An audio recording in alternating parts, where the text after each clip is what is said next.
Top quality और consistent performance के लिए सिर्फ सिल्वर पंप्स। टॉप क्वालिटी और कंसिस्टेंट परफॉर्मेंस के लिए सिर्फ सिल्वर पंप्स, नाम याद रखना।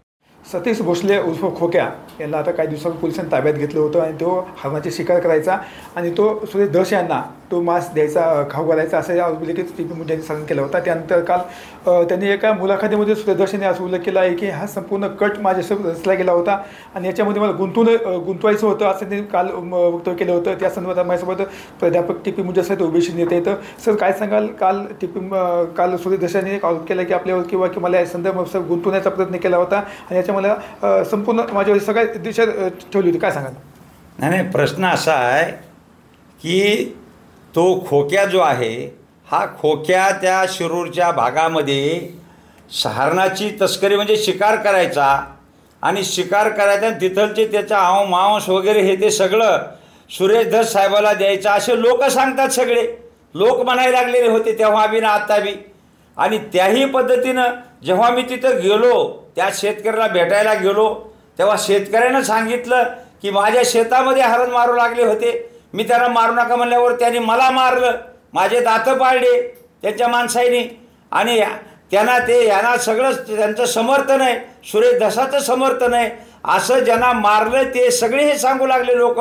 आजूबाजूचे 10-12 गावचे सरपंच जमा झालेले होते, ते सांगू लागले की त्याने त्या ठिकाणी असा प्रकार हे करतोय म्हणून नेहमी आणि त्या ठिकाणी सावकारकी करतो, गुंडगिरी करतो, ह्या अशा प्रकारचा सगळा दबाव त्या शिरूरच्या परिसरातील शेतकऱ्यावर लोकांवर अशा प्रकारचा दबाव हा खोक्या टाकतो। त्याची टीम आहे 15-20 जणांची आणि त्या ह्याच्यामध्ये जेव्हा त्याच्यावर बातमी आली पेपरला सगळं झालं त्यावेळेस स्वतः सुरेश धस साहेबांनी त्या ठिकाणी सांगितलं की तो खोक्या माझा कार्यकर्ता आहे। जेव्हा सुरेश धस म्हणतात की माझा कार्यकर्ता आहे मग त्याने हरणाची तस्करी का करावी? सुरेश धसांनी सांगावं ना त्यांना किंवा तो हरण कशाबद्दल मारतोस, हरण मारू नको असं सांगावं ना। कारण जेव्हा हा हरण मारतो आणि त्याची शिकार करून आपल्याकडे आणून देतो असे लोक तिथले सगळे सांगतात, मग त्यावेळेस तुम्हाला का गोड वाटतंय? त्यावेळेस का तुम्ही तसं केलं? आणि जेव्हा लोकांनी म्हटल्यानंतर त्या लोकांवर हल्ला करायचा तुमच्या कार्यकर्त्यांनी आणि आता बातमी द्यायची सहानुभूती मिळवण्यासाठी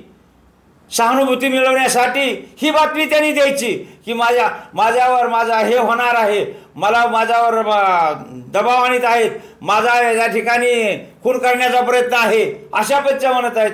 हा सोंगाड्या गडी या त्याला कोणी बी काही करत नाही, तो स्वतःच प्रमुख असल्यामुळं त्या सगळ्याच्या टीमचा प्रमुख असल्यामुळं त्याला कोण काय करेल बाबा। आणि असल्या कोणाने आम्ही बोलत नसतो, आम्ही जे सत्य ते समोर मांडतो त्यांना माहिती आहे बाकीचे सगळे कुठाने करायचे। आता मुंडे म्हणजे कोण? म्हणजे परळीमध्ये मुंडे म्हणजे काय सगळे गुंडच आहेत का? आम्ही जर म्हटलं की आता जे तुमच्या सगळ्या पूर्वीपासून तुमच्या खानदानात सगळी गुंडगिरी एवढ्या मोठ्या प्रमाणात चालत होती मग ते बी आम्ही तुम्हाला म्हणावं का? हे असं चुकीचं करू नका, चुकीचं बोलू नका। तुमचा माणूस आहे, तुम्ही ते निस्तरा, तुमचे ते माणसं जे आहेत 4-5 जण ते पोलीसच्या हवाली करा आणि त्या ठिकाणी तुम्ही सांगा पोलीसला किंवा माझा काही संबंध नाही, मी कधीच काही केलेलं नाही असं तुम्ही स्वतः बोला, आमचं काय म्हणणं आहे त्याच्यात? आम्ही तर सांगितलं तुम्हाला स्पष्ट, लोकांनी सांगितलंय, मुलाखती दिल्यात लोकांनी, सगळ्या एवढ्या मोठ्या लोकांनी मुलाखती दिल्यात त्या ठिकाणी। पुन्हा असं म्हणायचं एक नाही ते परळीचे कोणीतरी मुंडे म्हणजे काय मुंडे रस्त्यावर पडलेत का सुरेशरावजी धस? असं नाही ना, बरोबर नाही असं बोलणं। आपण नीट आपल्या पद्धतीनं वागावं, बोलावं। या संदर्भामध्ये पाहिलं तर आपण सुरेश धस यांना सह आरोपी करावे अशी मागणी देखील करण्यात आली होती, पण सुरेश धस असं म्हणाले की माझी अशी पाळी आलेली नाही आहे की मी ज्या हरणाचं मांस खातो, मी गेल्या 16 वर्षापासून मालकरी माणूस आहे। आता ते मालकरी, आता असं खोटं एवढं बोलायचं म्हणजे किती हे या सुरेश धस काय आमचे दुश्मन नाही आहेत। परळला आल्याच्या नंतर माझ्याकडे यायचे ते नेहमी, आजूबाजूला इकडे तिकडे जाताना बी यायचे, कोणाकडे काय मित्राकडे त्यांच्या कुठे मित्र आहेत त्यांच्याकडे जाऊन स्वतः जेवण करायचे मांसाचं। आणि आता बाळकरी म्हणल्यावर आता कमाल आहे बाबा, घातली अशी द्या 6 महिन्यात, वर्षात, 8 दिवसात, 15 वर्षामध्ये महिन्यामध्ये घातली असेल, मला घातली म्हणा दाखवायला, पण अगोदर खात होते हे मला माहिती आहे. दुसरी गोष्ट ते म्हणले की माझ्या मतदारसंघात याचं काही ते स्टेटमेंट करायचं. दुसरीकडे पाहिलं तर ते जो बिष्णोई समाजाचे काही लोक आहेत त्यांना त्याचं तिकीट काढून त्यांना मुंबईमध्ये आणलं जात होतं, असं देखील तुमच्यावर केलं त्यांनी. नाही, आम्हाला कोण वैष्णव समाजाचे कुठं आलेले कोण आलेले काही संबंध नाही. आम्हाला आमचा त्याच्याशी काही देणं घेणं नाही. आमची भूमिका आम्ही घेऊन हे करायला लागलोत. आमच्या माणसावर अन्याय झाला. आमच्या एका प्रमुख समाजाच्या वंजारा समाजाच्या ओबीसीच्या माणसाला मारलं, त्याने त्याचे दात पाडले, त्याच्या मुलाच्या पायाचं फ्रॅक्चर केलं, म्हणून आम्ही रस्त्यावर उतरलेलो. म्हणून तिथं 5-10 हजार लोकांचा मोर्चा काढला लोकांनी. म्हणजे हे चूक आहे का? कशामध्ये मोर्चा काढतील? ते शाळेमध्ये जाऊन लोकांना मुलींना सुद्धा धमक्या देत होता. हे लोक सांगतात तिथं. म्हणजे हा असले माणसं सुरेश दसनं सांभाळायचे का? हे सुरेश दसने विचार करावा. त्यांचं म्हणणं की बाहेर गावून लोक आणले होते मोर्चासाठी. आता बाहेरून आणले, कुठून आणले? तालुक्यातून ते येणार झाले ना. बाहेर कुठले आले? जिल्ह्याच्या बाहेरचे आले का लोक तिथं? अहो, त्यांच्याच मतदारसंघात ते, त्यांच्याच गावात ते, त्याच परिसरात ते लोक आलेले. मी मोर्चाला त्यात नव्हतो. मी लातूरला होतो, मला काम होतं लातूरला म्हणून मी अगोदरच गेलो होतो. पण तिथल्या लोकांनी मोर्चा काढला आणि त्याच्यामध्ये त्यांनी प्रत्येकाने आपापलं भाषण केलेलं आहे. ते जरा बघा म्हणावं. बाकीचं काही बोलण्यात उगाच रिकामी सहानुभूती मिळवण्यात काही करण्यात काही हा काय अर्थ आहे तो? हे असं माझं स्पष्ट मत आहे.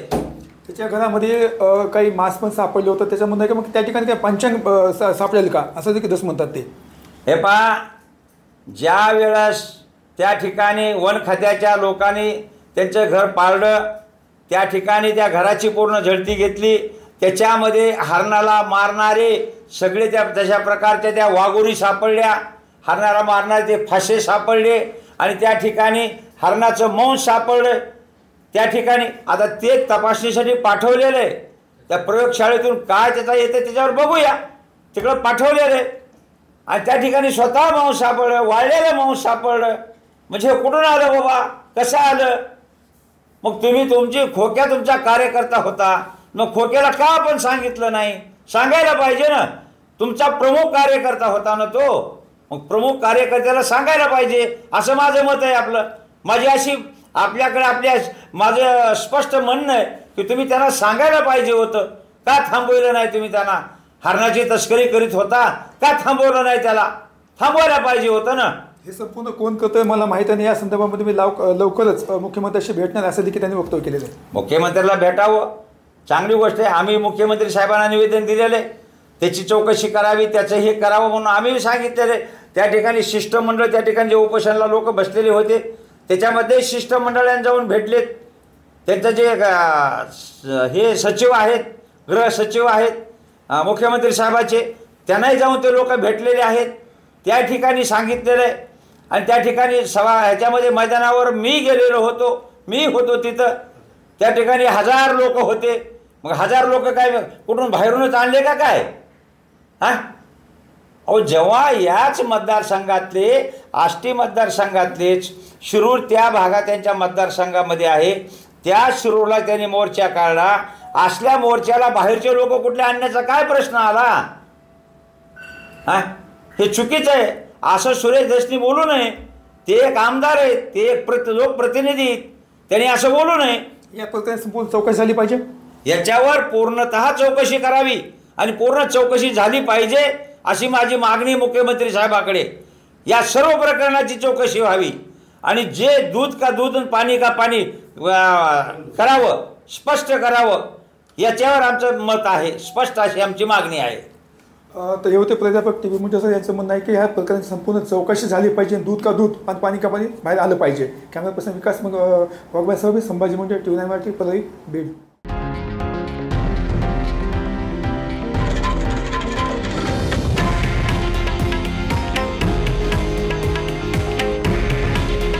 हे आहे देशातील नंबर 1 न्यूज नेटवर्क आणि आपण पाहत आहात TV9 मराठी.